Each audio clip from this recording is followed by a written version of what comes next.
gave you the idea that you wanted to really be a walking computer? So I've always been a tech enthusiast, and I always try to be on the cutting edge of technology. So that drove Brandon Delali to do what some might believe only takes place in a science fiction movie. It gets inserted into your skin. A chip, and not the type you eat, but a microchip, has been implanted in Brandon's left hand.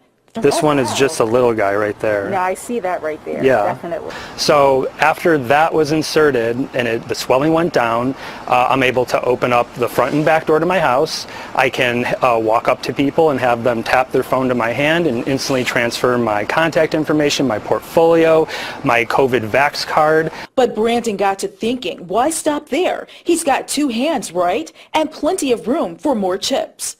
So I thought, how cool would it be if I could leave my house, no car key, no house key. So 2 weeks ago, right here in Michigan, Brandon got another chip implanted, this one in his right hand, to unlock and start his Tesla. It's a perfect backup, something you can never forget, something that doesn't break, something that won't fail you.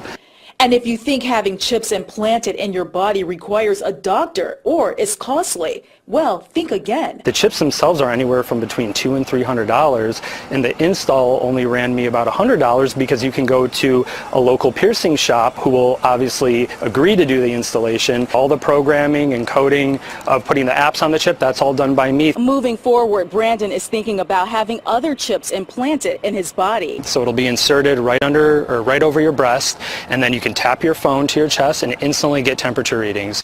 And with all this talk about chips, Brandon hopes the chip for the Tesla gets the attention of you-know-who. It would make all this worth it if maybe just like a thumbs up from Elon or something, or a simple emoji. I don't know, that would be pretty cool. In Oakland County, Ingrid Kelly, Fox 2 News.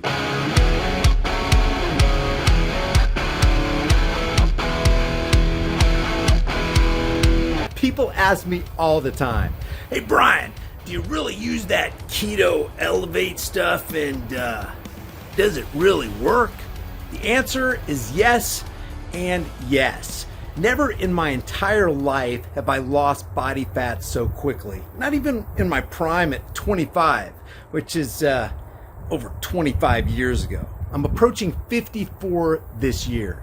If you want to support the channel and do your health a favor, grab some with my link in the description. Alright. I would like to offer my deepest apologies to the people of Thailand, especially the families of the victims of this tragedy.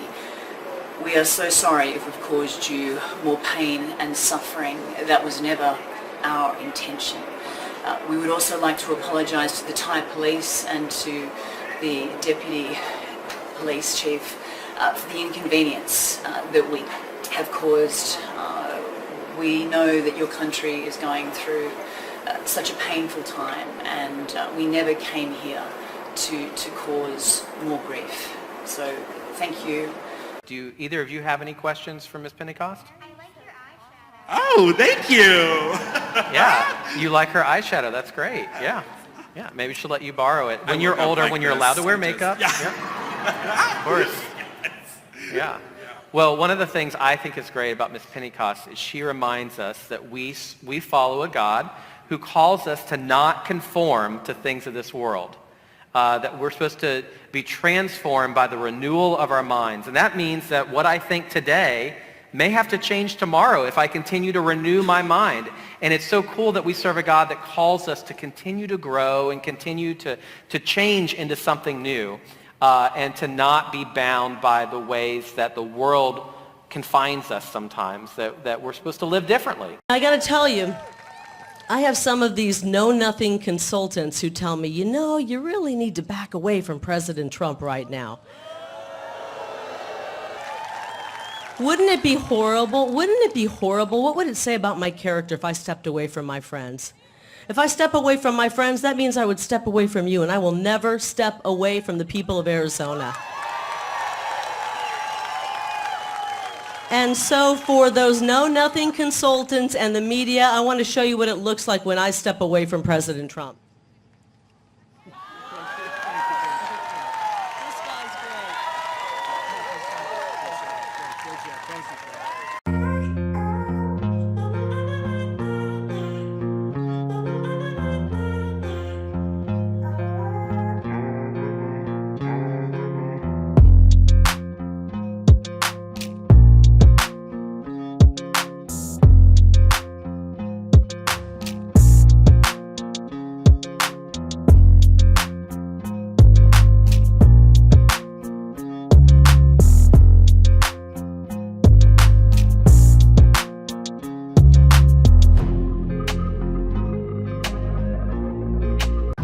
So here I am in Fort Walton Beach, Florida, in a line for barbecue. However, you only get this barbecue if you register to vote as a Democrat. Craziest thing I've ever seen. Buying votes. I think the key issue is the emerging ability to hack human beings, which was never the case before in history. There is a lot of talk about hacking computers and smartphones and bank accounts, but the really big revolution we are living through is the emerging ability to hack people, to collect enough. If you have enough data on a person and you have enough computing power, you can hack that person. You can understand them better than they understand themselves. You can know their political views, their sexual preferences, their personality, even better than they, and then you can completely manipulate them. And this is something that democracy, or frankly any other human society, never had to deal with before. It was impossible throughout history. And this really undermines our traditional ideas about democracy and open society, because democracy assumes free will from individuals, that we ultimately, nobody can manipulate us beyond a certain point. And it's the same with the free economy, that, you know, the customer is always right. In the end, corporations say customers have free will. But once corporations and governments have the ability to hack humans, then there is no longer free will.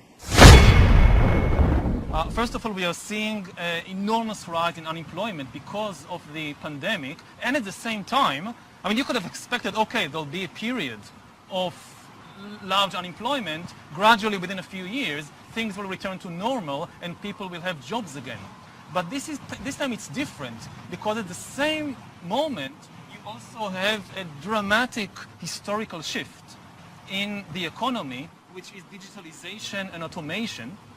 So entire industries are being digitalized and automated, something that experts thought would take 10, 20 years and will have a problem in 2040.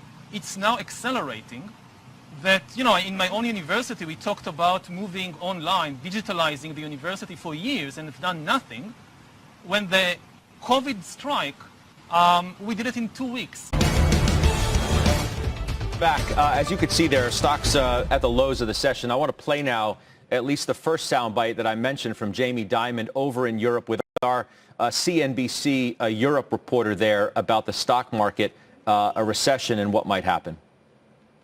You see early signs of distress. So you saw it. I mean, this again is fairly typical. You know, markets go down for, you know, people forecast the economy, et cetera. The IPO market closes first. That's kind of happened. High yield closes second, and structured credit, that's kind of happened for the most part. You know, things can get done, and then it starts to affect other credit. You saw it with the gilt markets here. You see a lack of liquidity in a lot of markets. A lot of intermediaries can't intermediate like we used to because of regulations. It is going to happen. And I think the likely place you're going to see more of a crack and maybe a little bit more of a panic is in credit markets. And it might be ETFs, it might be a country, it might be something you don't suspect. If you make a list of all the prior crises, sitting here, we would not have predicted where they came from, though I think you can predict it this time that it probably will happen.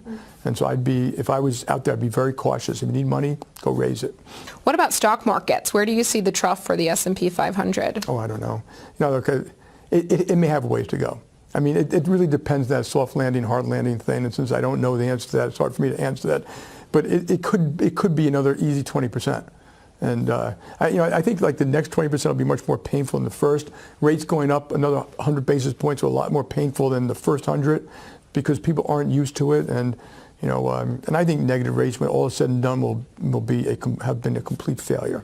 While we have time and it still retains some of its perceived value, maybe it'd be a good idea to convert your worthless fiat into valuable, storable food. Don't be the one who waits till the food riots start happening. You don't want to be fighting panicking people in the store over that last jar of peanut butter. At Prepare with High Impact Flicks, you can get up to 3 air and watertight gasket sealed ammo cans, each filled with a 4-week emergency supply. 7 food varieties, 2,000 calories a day, 284 servings, breakfast, lunch, and dinner, and each meal comes in a resealable, heavy-duty 4-layered pouch. And it's got a 25-year shelf life. Every order of a 4-week supply gets you $100 off plus free shipping. Here's how simple it is to make. I'm going to cook up some Granny's home-style potato soup. People are going to think I'm a culinary hero. You open the pouch, boil 4.5 cups of water, stir the contents, simmer on low heat for 15 to 20 minutes, take it off the heat, then let it set for 2 to 3 minutes before you serve it up. Man, this stuff's so good. People are going to think Granny stopped by and filled your kitchen with a whole bunch of love. Well, if Granny does stop by, she's going to fill your behind with a whole bunch of buckshot if you keep talking with your mouth full. Wipe your dang beard off. It's embarrassing. So maybe convert some of your worthless fiat into valuable food while you still can. Order now and get $100 off of up to 3 4-week emergency food supplies at preparewithhighimpactflix.com. The link is in the description.